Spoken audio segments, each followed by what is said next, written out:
All right, let's jump into another deep dive. Today, we're going to unlock a secret weapon.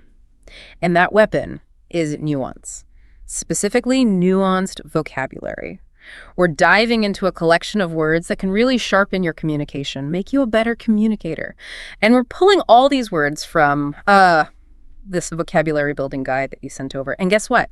We're starting off with some words I bet you've heard before. Words like bogus and fishy. Maybe you haven't thought about how to use them to their full potential, though. Yeah, it is interesting how these simple words, or words we use every day, actually carry a lot of weight, especially when it comes to how we see the world and, truth and authenticity. Yeah, for sure. I mean, think about it. We're just bombarded with information constantly these days. Fine. So knowing the difference between what's bogus and what's just fishy feels super important. Absolutely. Let's start with bogus. This word implies something is completely fake, like it's a total fabrication, a deliberate attempt to deceive. Think about like a bogus ID or a bogus news article. There's a clear intention there to mislead. Right. So bogus is like, this is a straight up lie. But fishy is a little different, right? Fishy is more like, I'm suspicious. Something doesn't feel quite right here. Exactly. It's more about intuition, like a gut feeling that something just isn't right.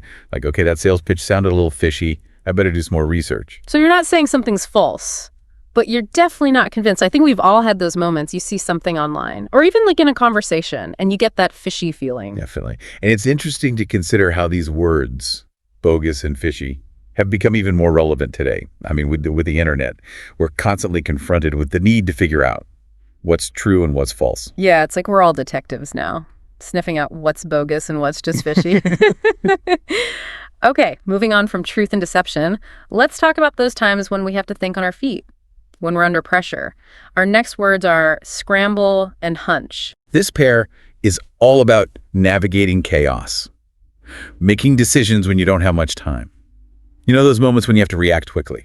You're facing a challenge or you're under pressure to come up with a solution. I feel like scramble perfectly captures that feeling. Frantic energy, trying to gather your thoughts, figure out what to do, all at the same time. Exactly. A sense of urgency, maybe even a little disarray as you try to navigate the situation. Yeah, it's totally like that. Running around like a headless chicken. Yeah. And in those moments sometimes, logic goes out the window. You got to rely on something else. You got to rely on a hunch. Right. A hunch is that gut feeling, that inner voice that tells you what to do, even when you can't fully explain why. Yeah, it's like that inner voice whispering, go this way, trust me, even though you don't have all the information. Have you ever had to make a decision and you just went with your gut? Oh, all the time, especially in rush hour traffic, trying to pick the right lane. I just go with my hunch, even though it's probably wishful thinking. Exactly. And yet there's research that says there's wisdom in our hunches. Sometimes our subconscious mind picks up on things that our conscious mind misses. Wow, really? So trusting your gut isn't always a bad thing, especially when you're in a scramble. All right, get ready because things might get a little awkward. We're about to dive into the world of social dynamics with cringe and aloof. Cringe and aloof are all about how we react to and navigate social situations. Yeah. So cringe is that feeling of secondhand embarrassment, like when someone tells a bad joke. Or you witness PDA, that's just way too much. Man, I know that feeling. Like you want to disappear. But aloof is different, right? That's more about creating distance. Like you want to be detached. Right. Someone who is aloof might seem cold or uninterested. Yeah. Maybe intentionally keeping themselves separate from the group. They might not even realize they're doing it. Yeah, it's like they have an invisible force field. Yeah. Keeping everyone away. But both cringe and aloof can be defense mechanisms, right? Ways of protecting ourselves from social discomfort. That's a good point. Cringe is a reaction to something that makes us feel uncomfortable. And then aloofness might be a way of avoiding those situations altogether. So it's not about judging people who are cringy or aloof, but trying to understand that they might be dealing with social anxieties in their own way. Exactly. We all have different ways of navigating social situations. Speaking of complex, let's move on to a pair of words about how we process and express our emotions. Fluster and vent. These words feel really different. I mean, flustered is like that feeling of being overwhelmed, like put on the spot and your mind goes completely blank. Right, like you're caught off guard, you're facing a sudden challenge, or you're trying to juggle too many things at once. It's like when you call your teacher mom, that wave of heat and embarrassment. But venting is more deliberate, right? It's about making a choice to express those pent-up emotions. Exactly. Venting implies a conscious decision to let those feelings out. Talking to a friend about a bad day, or even like going on social media to vent about politics. So it's about finding a healthy outlet for those emotions instead of bottling everything up. But is there a wrong way to vent? I mean, sometimes it feels good to just let it all out, but other times it can make things worse. That's a great question. And there's no easy answer. Psychologists have been studying this for a long time, but I think it's important to be mindful of how and where we express strong emotions. Sometimes talking to a friend or a therapist can be more helpful than posting on social media where things can get out of hand. Yeah, that makes sense. It's about finding the right outlet. Okay. Shifting gears a bit, our next set of words is about how we perceive ourselves and others. From our little quirks to those embarrassing blunders we try to forget, we're talking about quirk, trivial, blunder, clumsy, and posh. This is a fun group of words. They highlight the full spectrum of human experience. Let's start with quirk. This word celebrates those little oddities that make us unique, those endearing habits or personality traits that set us apart. I love that. Like someone who always wears mismatched socks or has a funny way of saying hello. Those little things make people memorable and often very lovable. Right. And then we have trivial, which is all about those things that just don't matter that much. Recognizing when we're getting caught up in the small stuff. Like stressing over which Instagram filter to use or arguing about the best brand of cereal. Yeah. Classic examples of trivial matters. Yeah. It's not that those things can't be fun, but it's important to keep things in perspective. Pick your battles. Now, on the other side of the spectrum, we have blunder. This one feels a little heavier, like a mistake that's embarrassing or that you regret. Yeah, like when you wish you could rewind time Mm. and do things differently. Accidentally replying all to an email or tripping and falling in front of a huge crowd. Oh, yeah, we've all been there. And speaking of physical mishaps, let's not forget clumsy, a lack of grace, always bumping into things. Yeah, the person who always drops things, Yeah. tripping over their own feet. Okay, I felt that one. But seriously, those moments can make you feel super self-conscious. For sure. And finally, we have posh, the opposite of clumsy. Elegance and sophistication, maybe even a little bit of luxury. Like that friend who just seems to have it all together. They dress so well, their house is perfect, they always know exactly what to do. Exactly. Posh is about refinement, polished and well presented. What's interesting is all of these words, from quirk to posh, reflect how we judge and categorize people, often without even realizing it. It's like we're constantly making these snap judgments based on how people look, how they act, even their little quirks. Yeah, and it's a good reminder to be mindful of those judgments. Recognize that everyone is different, and those differences make us interesting. So instead of labeling someone as clumsy or posh, we can just appreciate them for who they are. Exactly, quirks and all. Now for our final pair of words. These two might seem unrelated at first, but stick with me. Nudge and glitch. Yeah, those seem pretty different. Nudge makes me think of encouragement, like a gentle push in the right direction. Right, like that little bit of support. That helps someone overcome an obstacle or make a decision. Like when your friend nudges you to finally sign up for that class, the one you've been talking about forever. Exactly. And then there's glitch. A small problem or a malfunction, usually with technology. Oh, I know. Glitches way too well. When your computer freezes or your phone won't connect to Wi-Fi. Yeah, that frustrating feeling of something not working the way it should. But what's interesting is sometimes a gentle nudge is all you need to overcome a glitch. Now that you mention it, I can totally see that. Like when you can't figure out your new gadget and your friend is like, oh, just do this. And it's so simple. You can't believe you didn't think of it. Right, or when you're stuck on a project and someone just gives you a little suggestion. That helps you see the problem in a new way. Amazing how a little nudge can get you back on track. You know, looking back at all these words, it makes you realize the power of language. It really does. These simple words have so much depth. They can help us communicate better, understand each other, even navigate those tricky social situations. I feel like I have a new appreciation for the words I use every day.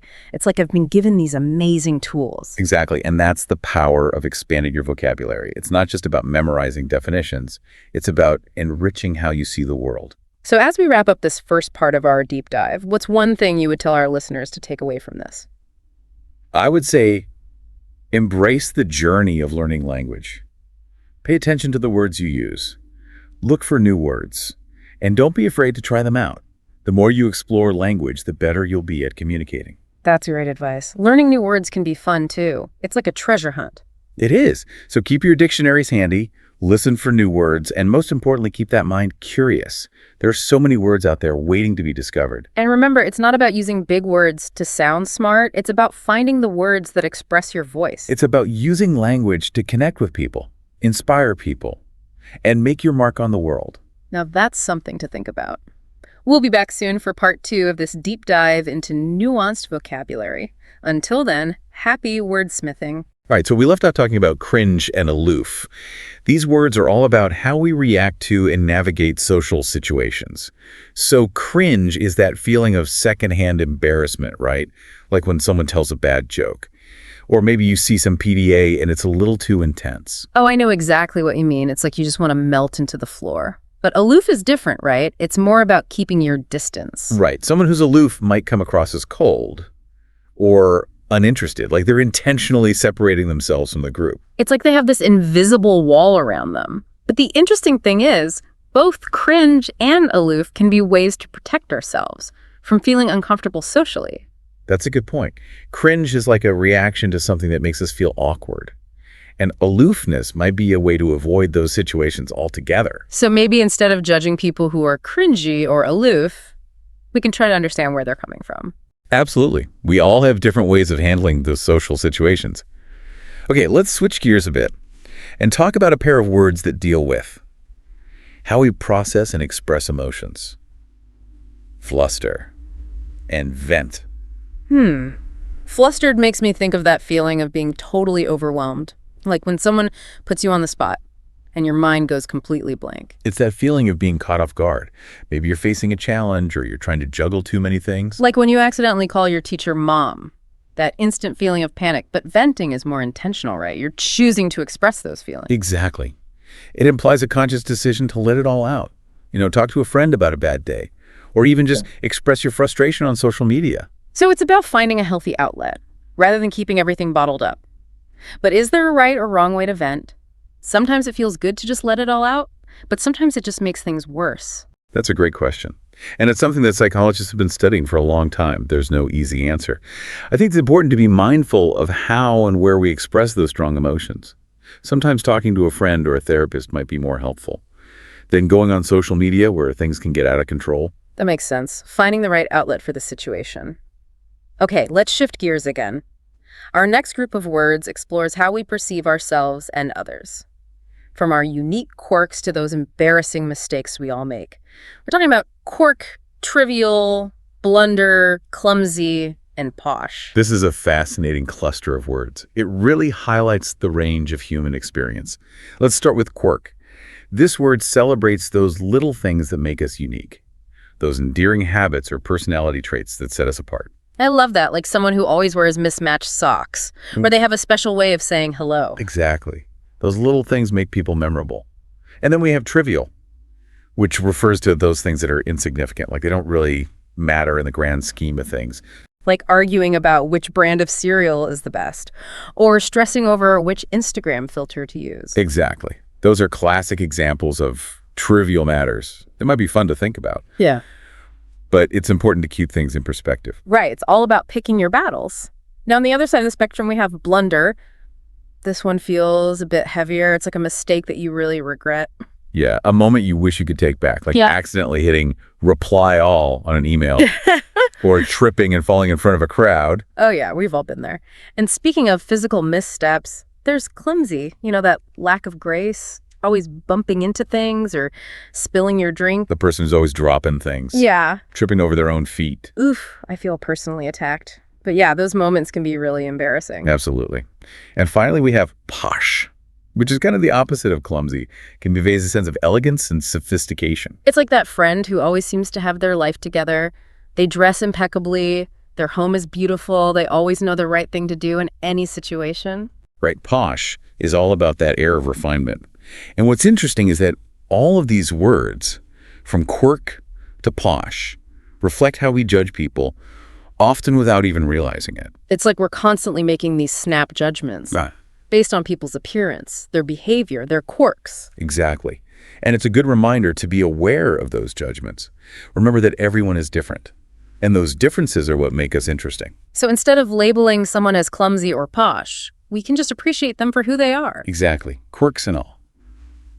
All right, for our final pair of words, we're going to explore two that might seem a little unrelated at first. Nudge and glitch. So nudge and glitch, huh? Nudge makes me think of a gentle push, like encouraging someone to do something. Right, it's that little bit of support to help someone overcome a hurdle or make a decision. Like when you nudge your friend to finally sign up for that pottery class. Exactly. And then there's glitch. Yeah. It's a small problem, like a malfunction, usually with technology. Oh, I deal with glitches all the time. My computer freezing at the worst possible moment. My phone refusing to connect to Wi-Fi. Yeah, those little tech frustrations. But it's interesting how a gentle nudge can sometimes help you overcome a glitch. Oh, yeah, I see that. Like when you're struggling to set up your new TV and your friend like, did you try plugging it in? And you're like, agah. Exactly. Or when you're stuck on a work project. And a colleague makes a simple suggestion that completely changes your perspective. It's amazing how a little nudge can get you back on track. Thinking about all these words, it really shows you how powerful language can be. It does. These words might seem simple, but they have so much depth. Yeah, they can help us communicate more effectively, understand each other better, even navigate those tricky social situations. It's not just about memorizing definitions. It's about using the right words to express yourself. I feel I have a whole new appreciation for language now. And that's what expanding your vocabulary is all about. It enriches your understanding of the world. So as we wrap up this deep dive into nuanced vocabulary, is there a final thought you want to leave our listeners with? I would say embrace the process of learning new words. Pay attention to the words you use every day. Seek out new words. And don't be afraid to try them out. The more you explore language, the better you'll become as a communicator. That's great advice. And you know what? Learning new words is fun. It is. It's like a treasure hunt. Exactly. So keep those dictionaries handy. Keep your ears open for new words and stay curious. There's a whole world of words out there to discover. Absolutely. And remember, it's not about using big fancy words. It's about finding the words that best express you. Use your words to connect with people, to inspire people, to make your mark on the world. That's a great note to end on. That's it for today's deep dive into nuanced vocabulary. We hope you enjoyed it. And until next time, happy wordsmithing.